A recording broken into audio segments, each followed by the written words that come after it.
And I just want to invite us to settle in and make the transition from whatever you were doing before to being here together. You can close your eyes if that feels okay. You can turn your video off if you want to do that. And just let your mind start to settle.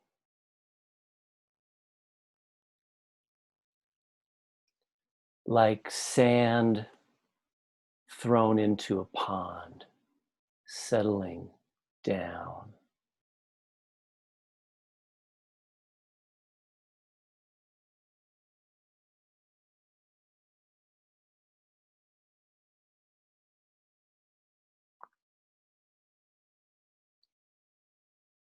Down through the body, letting it rest with your breath.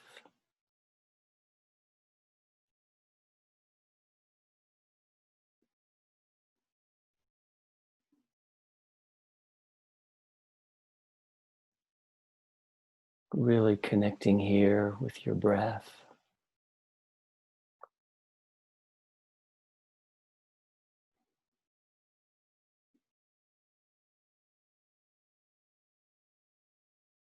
And your body.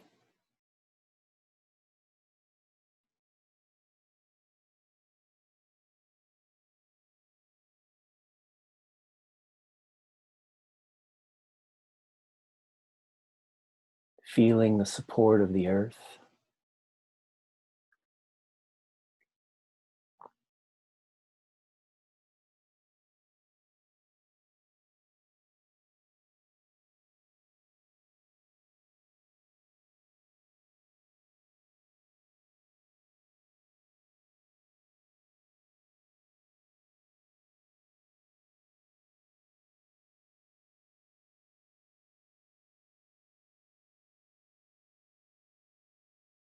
And give yourself permission to just be here. Nothing else to do.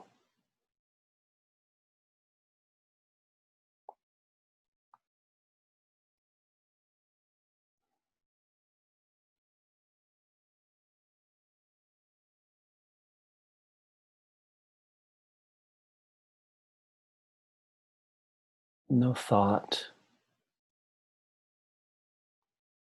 no judgment,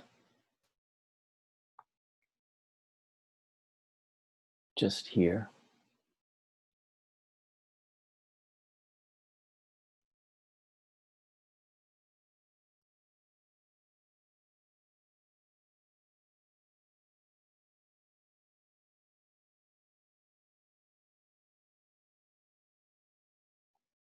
And let your awareness settle now right in your heart.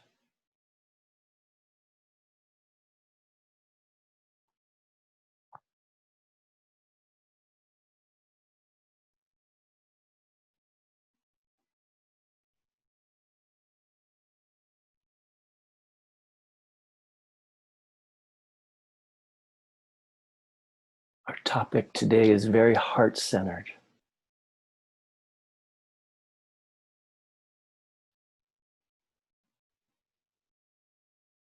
Let yourself be curious about the heart's longing that brings you here.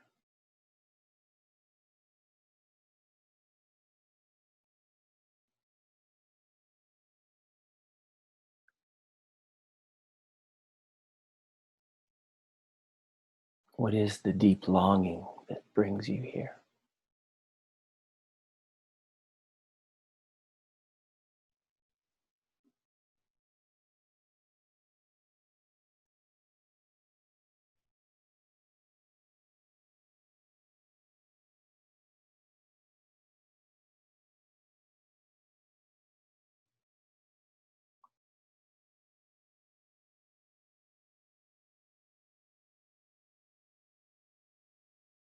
Just really see if you can connect with that and honor it.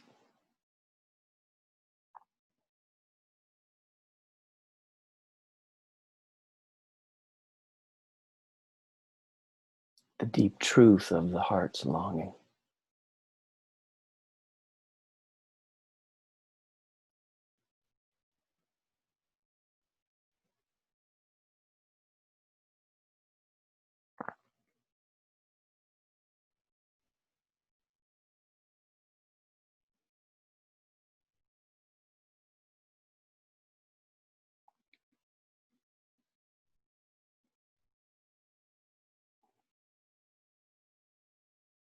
And then slowly letting your attention come back out to being a part of the group, bringing that heart connection with you and right into this we space.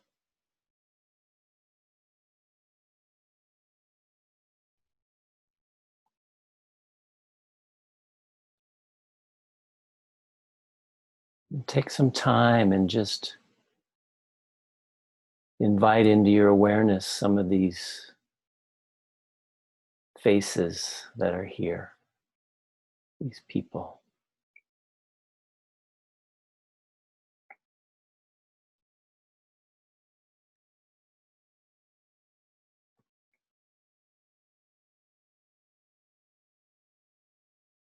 Feel the gratitude.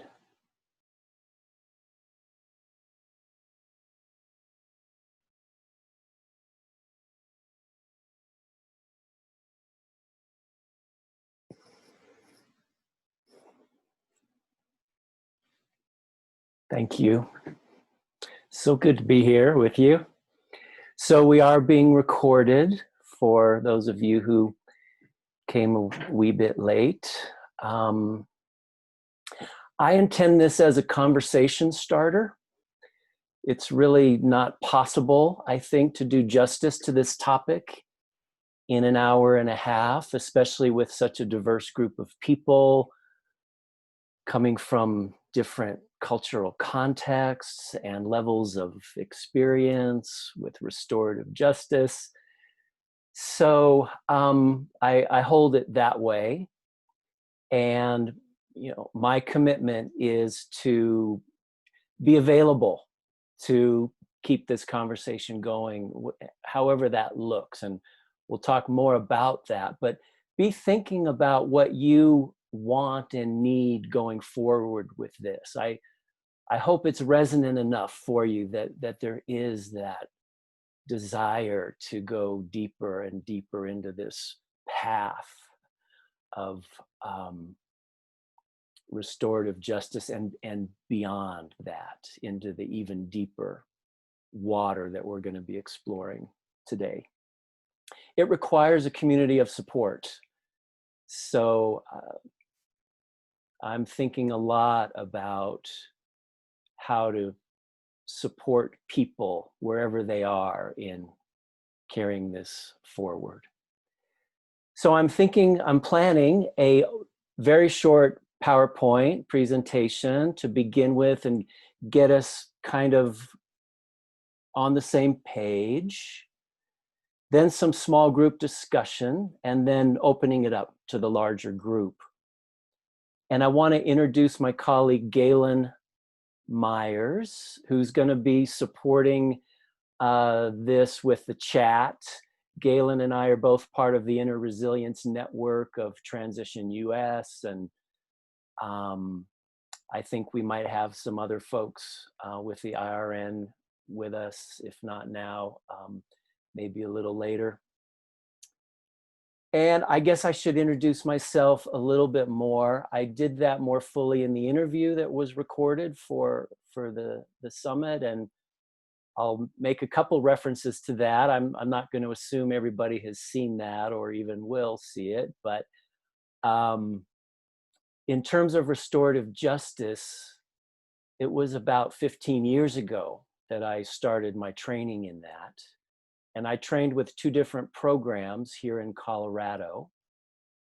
And I ended up running one of those programs. And so I got that experience of really enrolling people in the process, the whole process really from beginning to end, and evaluation and all of that. But I always brought my activist lens to that work, because that was my first career, was environmental campaigning with the Greenpeace Toxics campaign for starters, and then other groups. And I always felt like those principles and practices of restorative justice were too good to be limited to anything, to the justice system, to schools. They're just so profound. And so I was always interested in how can we bring those out into the realm of social change, social justice, political action, to address really the full range of issues that we're confronted with. And so that's been one of my main passions for a long time now. And so with that, I'm going to share the screen and do a brief PowerPoint. So here's our topic. You'll notice it's not restorative justice, it's restorative justice unleashed. And to me, there's a big distinction there. So I'm assuming there's some folks in the meeting today that are brand new to restorative justice, and we'll hit some of the highlights of restorative justice, but there's a lot of information available online to learn the basics of restorative justice in the criminal justice system. There's a lot about how to bring it into the school system. My passion, again, is the community-led approach that is inspired by restorative justice and bringing in a focus on systems change, which restorative justice per se doesn't do. So I guess that's all I'm going to say as an introduction, and we'll just dive in. So what I talk about is what I call active peace circles, which is a specific approach to what we might call healing justice or transformational justice. There's lots of conversations happening around how to broaden restorative justice. So you will hear those phrases: healing justice, transformational justice. Active peace circles is one approach that is very connected to the roots of restorative justice based on my training and my belief in those deep foundations. So it takes the best of restorative justice, which includes the 5 R's of restorative justice, which we will talk more about soon. The circle process itself, everything happens in a circle. The very clear focus on harm and repair. The preparation of people before putting them in a circle together that cultivates what we can call the restorative mindset. The focus on safety and not re-victimizing. So active peace circles take the best of restorative justice, those elements, and then goes deeper because it's rooted in deep nonviolence, in love and collective action. It's like a nonviolent campaign to actually make something like this happen. It's not a quick fix per se. They're community-led and community initiated. They can be applied to the full range of issues we face. Include an explicit focus on changing systems and breaking cycles of violence, getting to root causes. And because it goes deeper, it's naturally more spiritual, mindful, And there's room because it's community led. It's up to you and whoever your partners are in this to create it. And, yes, there's a framework, there's some basic principles that you don't want to divert very far from, but you can make it very mindful and embodied and bring in nature, depending who's in the room and what they're ready for. So, rooted in the 5 R's of restorative justice, I talk in some depth about these in the interview that I did as a part of the summit. And there is kind of a flow to them. So it really starts with respect. Respect is what can bring us together and keep us together. So respect is very foundational in this process. Responsibility, personal responsibility. So in restorative justice, in the criminal justice system, responsibility looks a certain way. There's somebody who's primarily responsible for the harm, and they primarily need to take responsibility. Here, when we open it up a little bit, if we're talking about climate disruption or something, there can be a place for everybody to take some responsibility. And it's just a basic practice that can help create the conditions for this level of healing. If everybody showing up is willing to take personal responsibility for themselves, for their experience, whatever it might be. Prioritizing relationship is the 3rd R. Repair. So the whole focus is on identifying the harm, repairing the harm. And there's something so clean about that focus. I'll say it again later, but this is not about shame and blame and punishment, right? That's the old paradigm. This is about identifying the harm and repairing the harm in the best way we can. Sometimes healing the harm will be a better word than repair. And then reintegration is the 5th R, which really, I also emphasize this in the interview, that this is our litmus test. If we have managed to come together to identify the harm and repair the harm to the fullest extent possible, then everyone who's been involved can reintegrate back into the community without lingering blame, shame, and resentment. So that's our litmus test. If there is still blame, shame, and resentment, then we haven't fully repaired the harm, and we can look at, well, what else can be done? So this alone, these 5 R's, really provide a very practical framework for the process.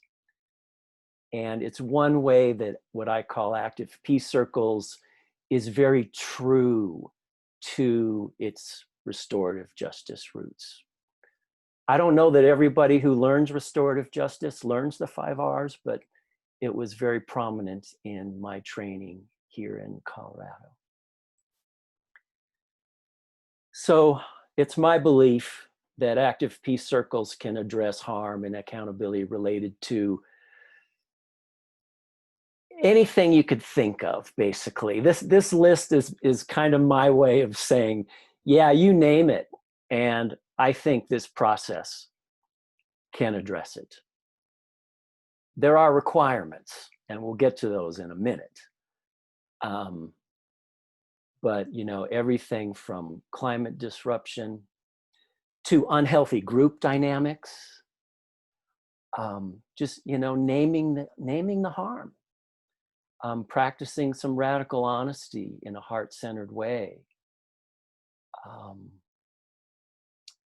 And I want to say something about this last one, because this is very up in our world right now, particularly maybe in the US, transforming approaches to public safety and policing. So the question that I would ask from this perspective is, what if elected officials and other systems people, what if the process started with them, those decision makers, those systems people, the police and others, really just hearing the full extent of the harm from the community's perspective, including all of the ripple effects out into the community?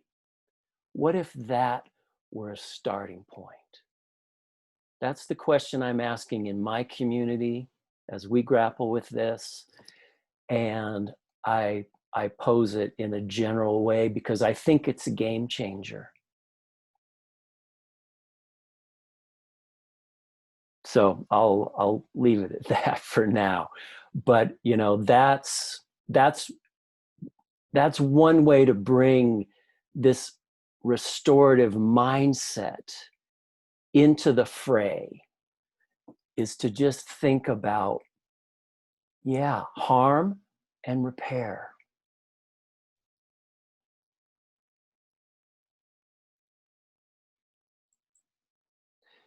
But there are requirements, right? There's a bar that is that has to be negotiated for people to come together in a truly restorative way. And you'll be able to connect these with the 5 R's, right? The ability to be respectful, the willingness to be respectful, the willingness to express. Those harmed need to be willing to show up and express the harm. And people in the circle need to be willing to hear the full extent of the harm. Deep listening is required. A willingness to take personal responsibility. A sincere willingness to repair the harm, ultimately. And the ability to stay pretty consistent in all the above. And we could make a longer list than this, but this just gives you a sense of, you know, there's an energy here. And that's why I often say that just suggesting a process like this can have positive ripple effects, because we're just encouraging people to think in a non-confrontational way, in a heart-centered way, reconnecting with our full humanity and what we truly are as human beings, and how deeply our hearts long for this level of healing. So very briefly on the active peace circles and their basic stages, and I want to say, I'll just say it right now, that on my website, and I'll give you the link at the end, I just recently ran a 5-session webinar series on Restorative Justice Unleashed, which is the basics of this active peace circle model. And all of those recordings are available on the website, as well as all of the resources that flowed out of the session, including things like the basic stages, where I elaborate in just a 2-page document, but I elaborate on these basic stages. And I think they make sense, right? First, we have to create the restorative mindset, the conditions. And then there's enrolling people in the process, preparing them to come together. Then there's the circle process itself, which out of that comes the specific things that are going to be done to repair the harm, and a timeline. So implementation is the repairing of the actual repairing of the harm, doing those, fulfilling those commitments by the deadline. It doesn't just, go off into the future. And then there's that reintegration phase, where we would maybe come back together one last time and say, okay, have we really fully repaired the harm? Is everybody in the circle willing and ready to reintegrate back into the community without lingering blame, shame, and resentment? And I just want to go a little deeper into the first phase of that, which is the restorative mindset. And this is all available, again, through the website. But creating a community-driven process grounded in the principles and practices of restorative justice. I'm not going to read all this, but I want to highlight a couple of things. One is we can use this process proactively as well to avoid harm in the first place. We can come together and imagine what the harm would be if, something like, say it's a pipeline or a new chemical factory or whatever it might be. There's ways to use this process very creatively, very, nimbly, where, we can really mold it to whatever our needs are. And again, the 5 R's provide the framework. And we really are creating the conditions that bring out the best in people. And we are very explicit in that we are going to address root causes and systems level change as we go. Something restorative justice in the justice system doesn't typically do. Coming together across divisions to strengthen the community and really bring about fundamental changes in thinking, behavior, and relationships. And since our efforts are aimed at deep level healing and transformation, really build the structures that are needed for ongoing dialogue, accountability, and relationship building. And there's a distinction to be made between, in training people in this work, to be made between what does a leader, what does a facilitator need, and what does just say, what does the chief of police need if the chief of police is going to be in a circle talking about accountability, excessive use of force, whatever that might be. So these are principles that I have put together that are for the leaders, for facilitators, just some things that are reminders that can support you if you're advocating for this process, if you're facilitating something like this. So in terms of that chief of police example, what they would need is the restorative mindset in a general way, that we're here to hear the harm, repair the harm, be respectful, the basics. But as an advocate for this, as a facilitator, you need a little deeper rooting into this. So that's the point of these principles. This is also readily available through the website. And I just want to highlight a little bit these last 3.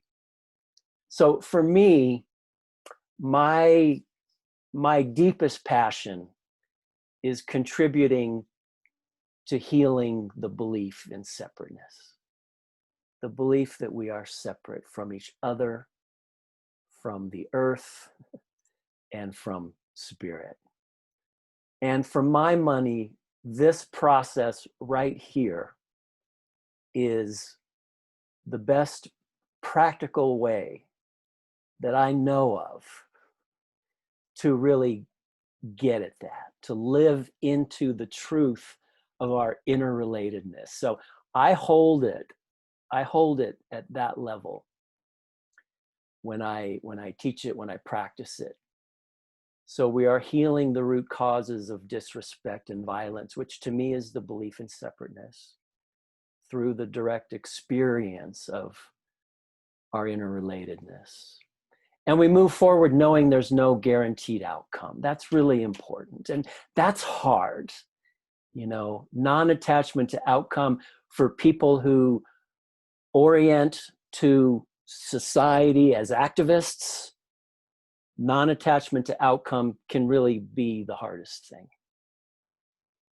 So this is deep work, and it really calls forth our deepest capacities and our spiritual dimensions as well. And we trust the wisdom of the circle, which is a phrase I learned early on in restorative justice. And there's something so profound about that, because there's a lot of not knowing in this. And we do what we can to create safety. But, you know, there's no such thing as 100% guarantee.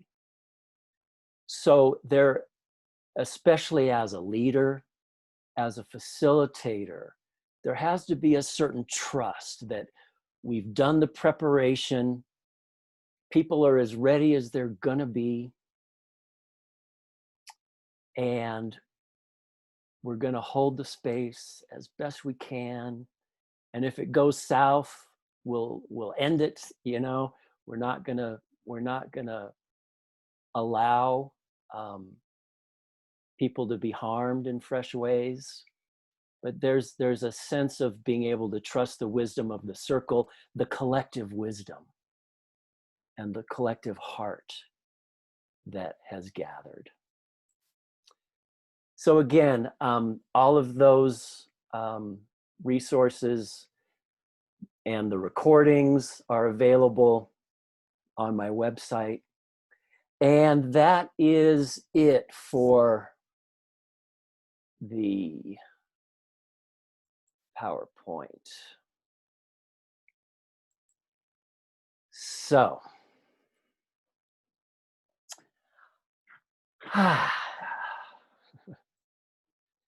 taking a couple breaths. That always feels really fast to me. Time check. Okay, we're doing pretty good.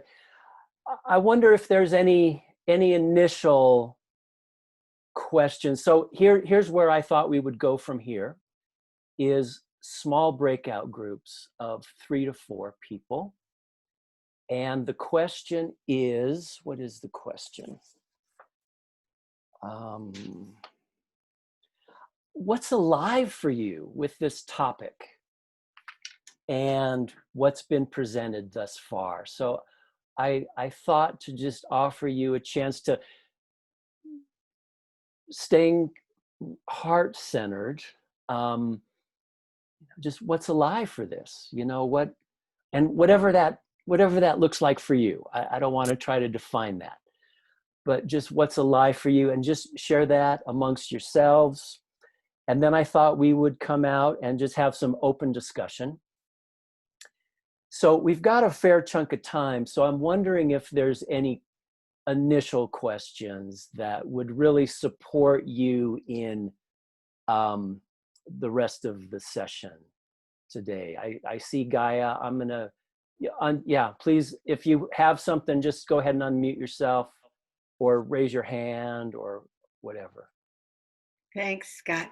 I was just wondering if you could give a few examples of the kinds of issues you've used these circles to address, because my awareness about it is mostly within the criminal justice system in that more limited way. So It would really help me if you could give a few examples. It would really help me too if I could give you a few examples. This is a vision.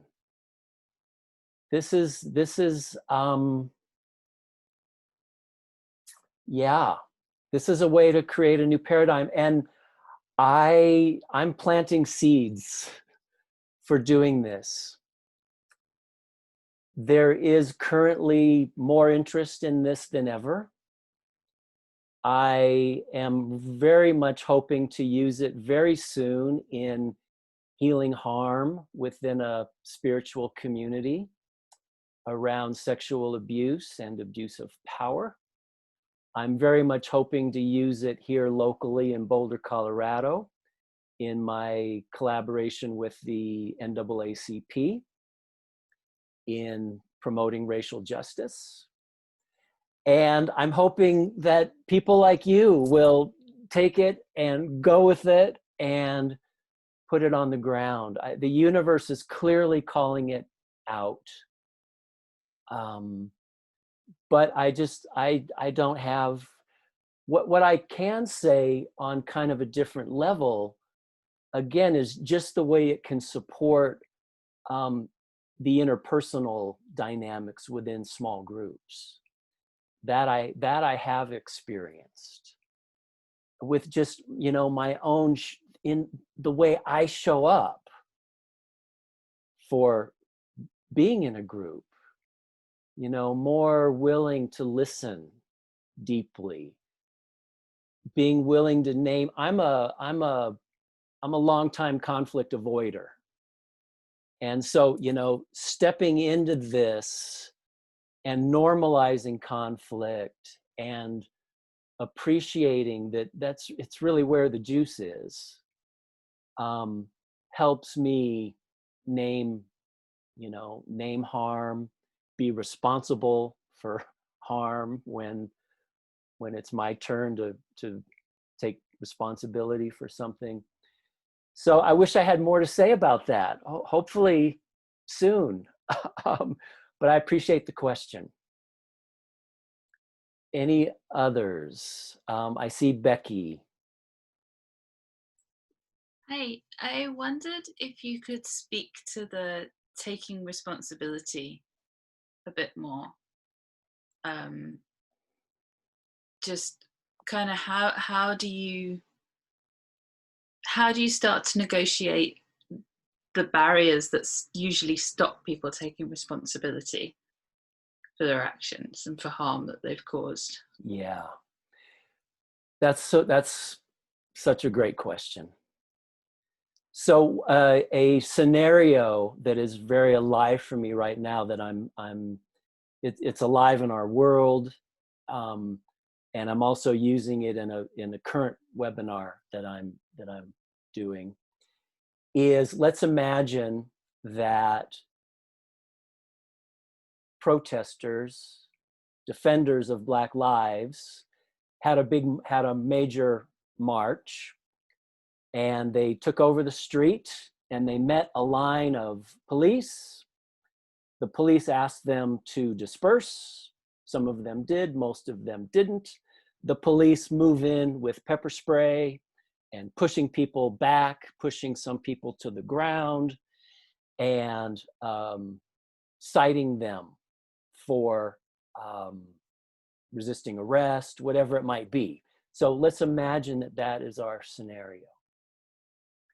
And we want the police to be involved in active peace circle process. So the very first thing is to make it very clear to them that this is not about blame, shame, and punishment.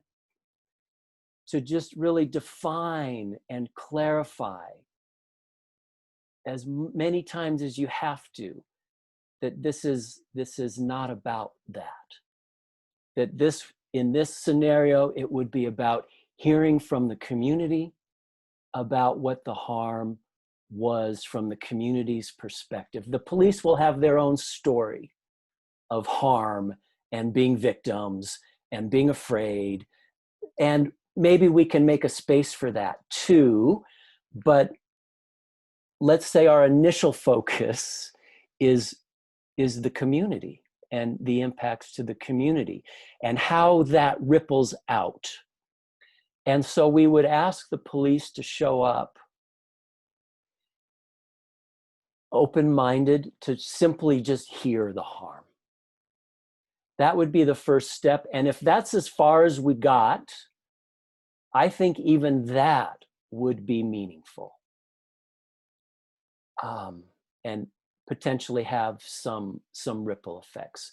Ideally, the process goes further. It goes to, so the step between understanding the harm and repairing the harm is responsibility.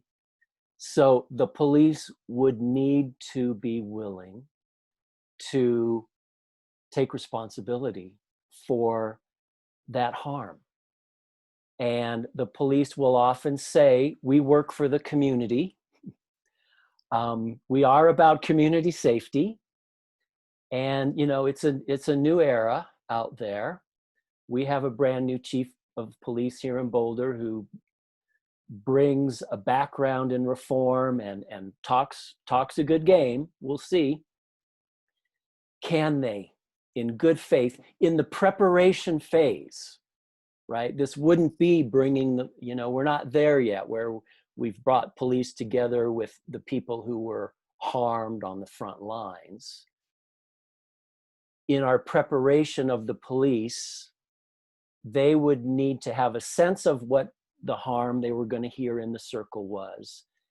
And they would have to, I as a facilitator and my co-facilitators, I recommend 3 in this process, would have to have a really good sense that the police could show up in good faith with a transformational mindset before we would bring them together. So I hope that gives a little bit of a sense of what responsibility would look like in that situation.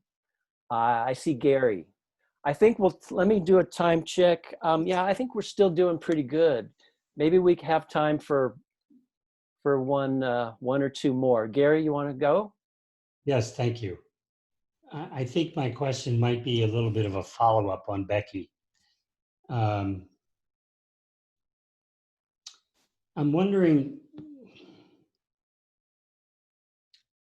and I think we're understanding from a systemic point of view that the oppressor is changed by the act of oppression in a different way, but just as surely as the one who is oppressed. So I'm wondering if it's part of your analysis or intention to explore the systemic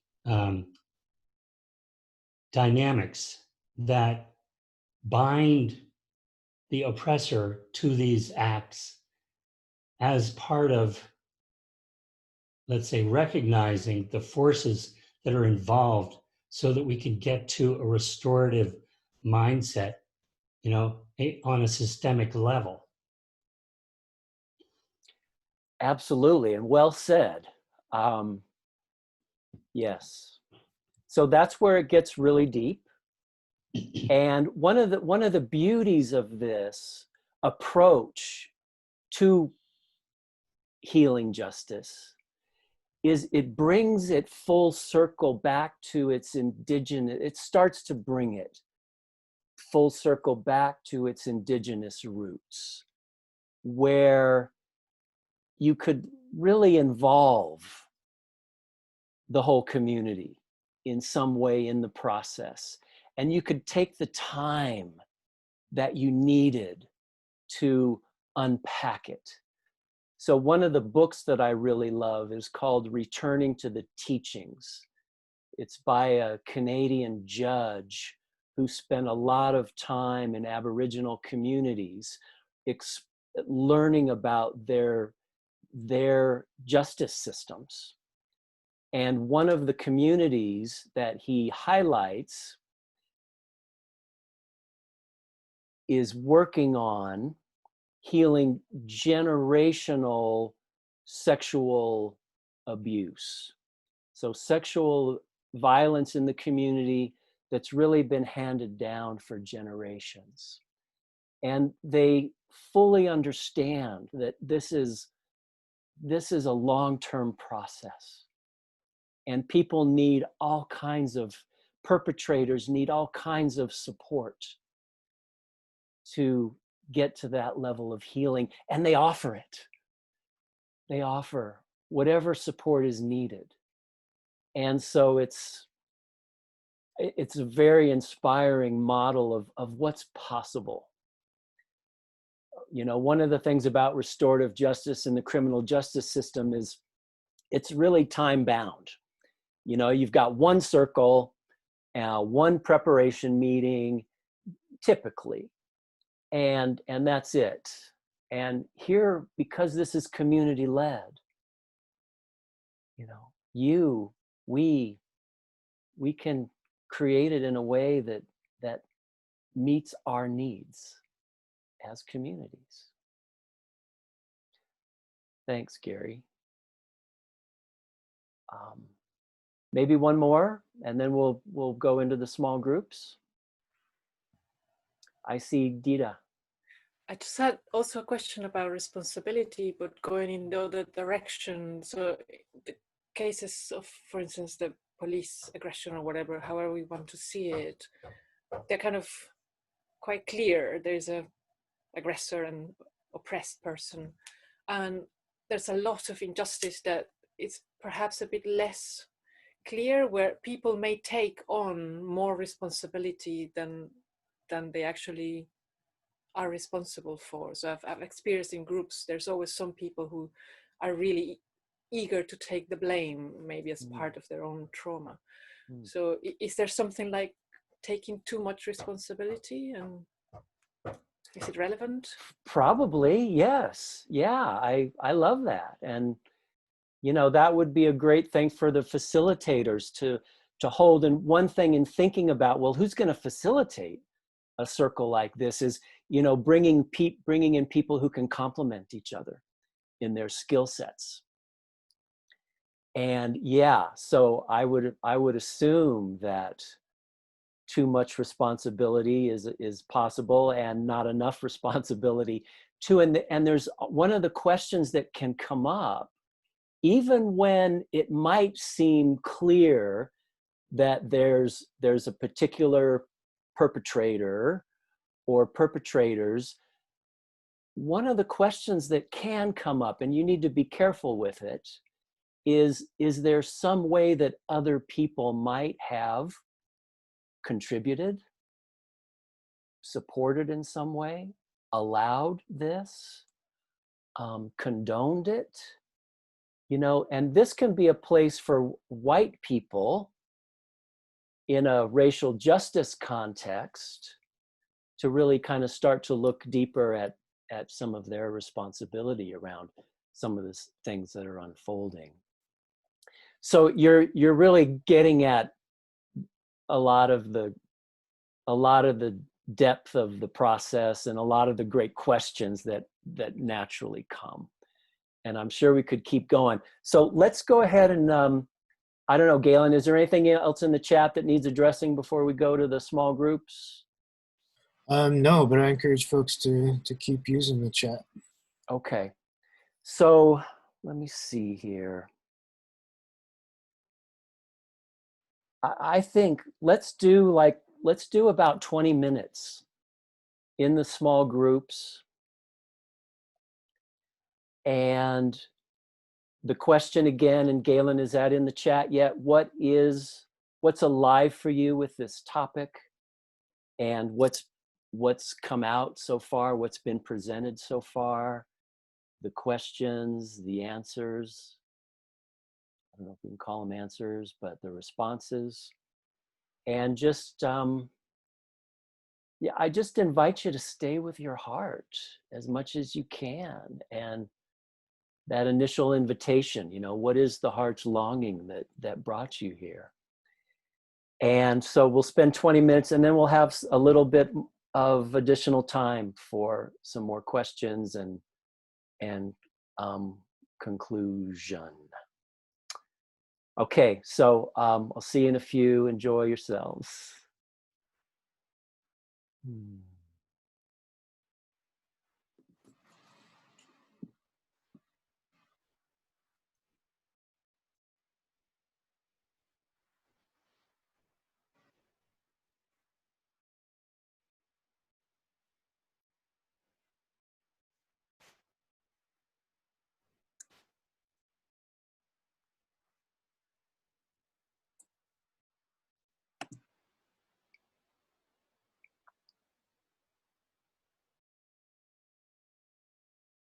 Recording, and I think I'll just open it up.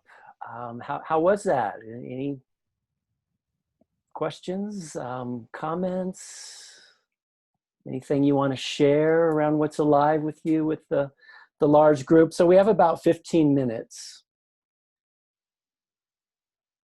And we'll have a little, I guess there's a couple things I want to say at the very end, but otherwise it's your time. Marta, you're muted, so go ahead and unmute. Thank you. I would like just to say thank you to start with that, because I'm grateful for so far this meeting, for your presentation, and also for the moment in breakout rooms. I have a question alive in me. I brought it up in the breakout, but it's still like, I'd really like to have your feedback, your comment on that. Because what I was thinking is that it sounds really appealing, it sounds lovely, the community-led peace circles. But what I was thinking is that how difficult can it be to get the community to trust in that circle, in the process? Because the criminal system, like the system in general, it's not, I think, the ideal place to have healing happening. But to some extent, people trust the system. It's the authority. I don't know. It's not a face of a person. It's something abstract that gives us a certain feel of security. And I was imagining, I live in a very small town, and everybody knows each other. It's easy to spread the word. But at the same time, if I was to begin a peace circle to bring healing to my community, I was thinking, why would people trust me? How could I get them to trust me? Why would, like, I would tell them, let's talk about this, let's heal our social wounds. But how would they trust me without that support from the system, let's say? And thank Great. you for listening. Yeah, thank you. And, you know, in a small town is such a different context too from, you know, what I tend to imagine. But here's what comes up for me. It wouldn't just be you. You know, one of the things I recommend is that I call it a leadership team get built around this. Like people who believe in this, who have a sense of what it is, come together and say, okay, what is specifically the harm we're going to address? Who needs to be in the circle? Who are the best people to reach out to them? So we start to look at all of our allies and our contacts and, you know, the cultural brokers that are out there who can really, you know, help cross the bridge the divides.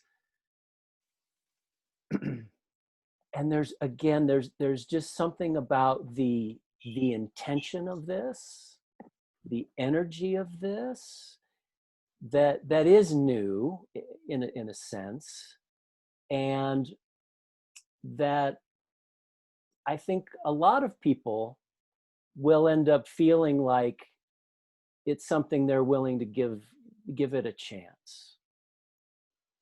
You know, it is challenging. You know, it's a whole different worldview that we're evoking here. And So I appreciate the question, and it feels very kind of like it feels like there's a real cultural context there with your small town that I can't really speak to it all that well, but yeah, just this idea that you wouldn't be doing it alone. And we can ask, it's like something from my mediation training. There's this question of, you know, if we're used to doing things a certain way, we can ask, well, how well is that working? You know, is the system working to transform, to break these cycles of violence and harm? And if that's not working, then is it time for a different approach? And I think in general, there is a sense that the community is holding a lot of the answers. I see Nija, I'm not sure how to pronounce your name. I'm gonna unmute you. So go ahead, please. Yeah, I look like the donkey in Shrek. Because, picking up on Martha's comments, I was recalling, and since the beginning, I have this feeling that I'm a heart of hosting practitioner. I don't know. It's a community of practitioners that the circle, the practice of the circle, it's really at the core. But I was listening to Vera, and I was asking, I wonder if one of the models that helps designers, that is the 8-breed, so will help to make that call. And Scott mentioned you have to have a clear intention, but there's several steps that help us to gain that security in calling a space for such delicate topics. And I was also recalling that in circle, the leadership rotates, so you don't have to carry the burden, and responsibility is shared. So, by going deeper into the circle practices, I think you will find some answers to your question in terms of who am I? I also struggle sometimes with that question. Who am I to call? Do I have the authority? But the circle helps you do this. Yeah, and if you have did you have a specific kind of model that you use? And if you have something you want to post in the chat around that, because what is it called? It's a model of design. It's inspire and inspire. There are all 8 breath. I don't know if I'm saying correctly. So the first read, it's really about the call. What is the disturbance? What is in your context? What is the observance? What is the disturbance that originates a burning question inside of you? Then you find the persons that resonate with that same burning question. Then you work around the invitation, and the invitation, it's really about presenting your burning questions in order to awaken other people burning questions. So all those that will come are those that also have that burning question inside of them. Yeah. But I will share. I love that. Yeah, if there's something you want to put in the chat around that. And I think there's a lot of approaches to softening the ground, that, we all have lots of training, and one that I really enjoy that feels very useful is the simple 4 intentions of counsel. Speak from the heart, listen from the heart, be lean of speech, and be spontaneous.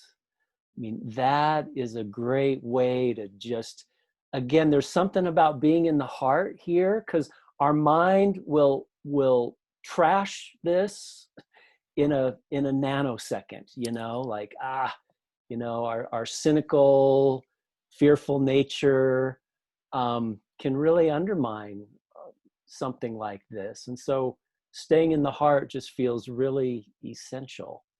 And just those 4 intentions of counsel, and there's so many other models out there, and staying embodied feels so important here too. And again, it's community led. So you and your allies coming together to strategically bring in the people that need to be there to heal the harm.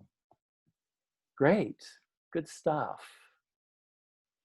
Claire, and then we'll go to you, Galen. Claire? Thank you. So I might be asking you to repeat something. So forgive me if that's probably the case.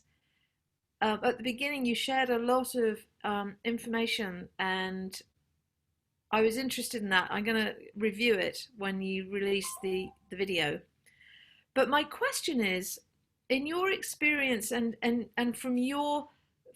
how you're looking, like the place you're sitting, when you look at things and you say we're bringing in a new paradigm into the work, I'm wondering what you feel is missing from restorative justice and the work you participate in, that you're bringing, that you wish were already there. Mm-hmm. Yeah, I find it really important to make a distinction. So restorative justice, as I learned it, as I practiced it in the criminal justice system with the Boulder County Sheriff's Office program, and a very excellent program called the Longmont Community Justice Partnership, which is really a model in a lot of ways. They don't do system change. It's not a part of the model. You know, there's a very discrete harm. It's often young kids. They've written graffiti on the school wall, and we're repairing the harm. You know, it's usually very low level stuff. And there are examples of restorative justice being used in much more severe cases. But typically it's low level stuff. It doesn't address police violence, climate change. You know, there's a full range of issues that it doesn't touch. And so again, what I am passionate about is bringing the principles and practices, the best of it, and empowering the community with those principles and practices. And there's so much, is there not just so much harm that needs to be healed in our communities? And can we rely on the system to do that? You know, so this is a way we can all take responsibility, coming back to responsibility, to engage in really healing transformational ways. So does that help? Yeah, I think so. So it's really about feeding through the system, helping the most immediate sort of intimate community systems to heal themselves with that support. And yeah, systems in the large sense, you know, not it really starts out separate from the school system, the police system. It's like, what does the community need?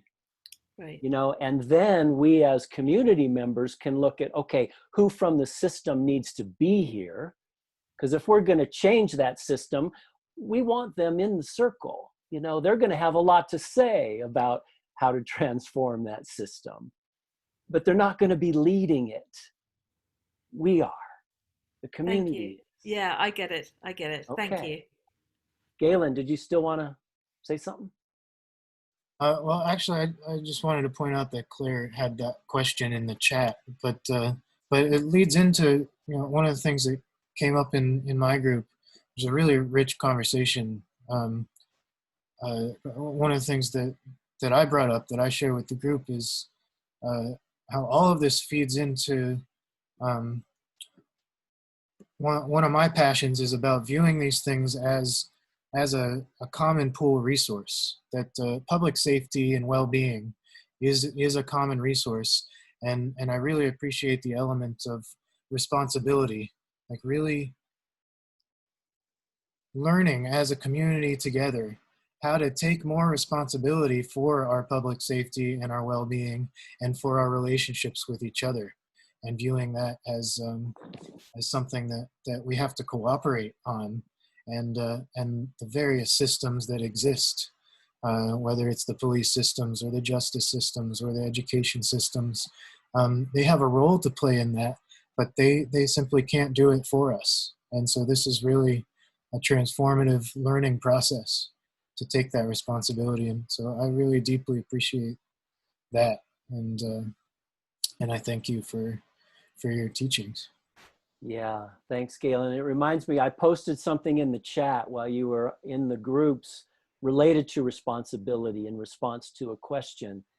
And I'll just say something about it here because it is important. There's, in the beginning of the process, what we really ask for is some initial responsibility taking, because we can't take, no one can take full responsibility for the harm until they know what the full harm is.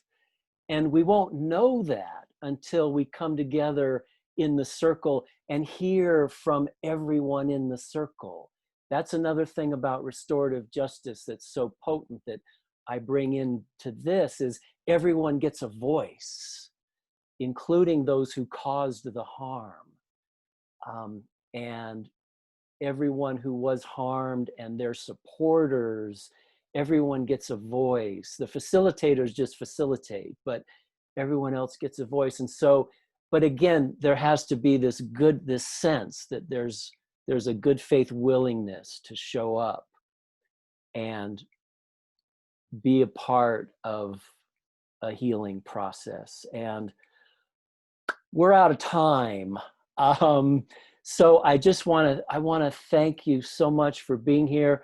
I want to reiterate my commitment to support this work at the grassroots level, however I can. If that means, you know, a webinar for your group, if it means a webinar for, you know, for a European audience, I don't know, but I'm available for that. And you have my email address.